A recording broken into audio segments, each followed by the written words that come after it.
Hi friends, അപ്പം big boss live അപ്ഡേറ്റിലേക്ക് സ്വാഗതം. അപ്പോൾ സാബുമോന് ബിഗ് ബോസ് ഒരു ടാസ്ക് കൊടുത്തിട്ടുണ്ട്, റോസ്റ്റഡ് ടാസ്ക് എന്ന് പറഞ്ഞുകൊണ്ട്. അതിനകത്ത് ഷാനവാസിനെ റോസ്റ്റ് ചെയ്യുന്ന സംസാര രീതിയെക്കുറിച്ച് തന്നെയാണ് കേട്ടോ. ഏറ്റവും കൂടുതൽ തെറി വിളിക്കുന്ന ആൾ പരദൂഷണക്കാരനാണ് ഷാനവാസ്. അതുപോലെ തന്നെ അക്ബർ എന്ന് പറയുന്നത് ഗ്രൂപ്പിസ സംഘം ചേർക്കുന്ന ഒരാൾ, പിന്നെ പാരടി കൊണ്ട് നടക്കുവാണ്, മൂർച്ചയുള്ള വാക്കുകളാണ് പറയുന്നതെന്ന് പറഞ്ഞുകൊണ്ട്.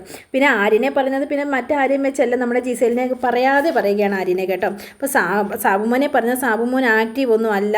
പിന്നെ അനുമോളെ പറഞ്ഞ ശാപവാക്കുകൾ കൊണ്ട് നെഞ്ച് തടിച്ച് കരയുന്നു, എല്ലാവർക്കും ഭക്ഷണം വിളമ്പി കൊടുക്കുന്നു എന്നും പറഞ്ഞുകൊണ്ട് പുതിയ ഓരോ അടവുകൾ എടുക്കുന്നു, ഇതൊക്കെ പറഞ്ഞുകൊണ്ടാണ്. അപ്പം നൂറയുടെ കാര്യങ്ങൾ പറയുന്നതെന്ന് വെച്ചാൽ സാബുമോന ഒരു പ്രശ്നം വന്നാൽ കാലപ്പഴക്കം വന്ന കാര്യങ്ങൾ വരെ എടുത്തു വെക്കും. അതിൽ ചക്കിക്കൊത്ത ശങ്കരനാണ്, ഇവർക്ക് രണ്ടുപേർക്കും അങ്ങ് പഴയ കാര്യങ്ങളാണ് എടുത്തു വെക്കുന്നതെന്ന് പറഞ്ഞാണ്. അപ്പം നെവിനെ എന്ന് വെച്ചാൽ ഒരു ഗെയിം പ്ലാനും ഇല്ലാത്ത ഒരാളാണ് നെവിൻ. ബിഗ് ബോസിൻ്റെ കാല് പിടിച്ച് പിന്നീട് അകത്ത് വന്ന ഒരാളാണ് എന്നൊക്കെ പറഞ്ഞിട്ടാണ് കേട്ടോ. അനീഷിനെ പിന്നെ ബാലൻസ് കീപ്പ് ചെയ്ത് പോകുന്ന ഒരാളും വിറ്റിംഗ് കാർഡ് കളിക്കുന്നുണ്ട്, ഒരു സാധാരണക്കാരനാണ് എന്ന് പറഞ്ഞ് പിടിച്ചു നിൽക്കുവാണെന്നൊക്കെ പറഞ്ഞിട്ടാണ്.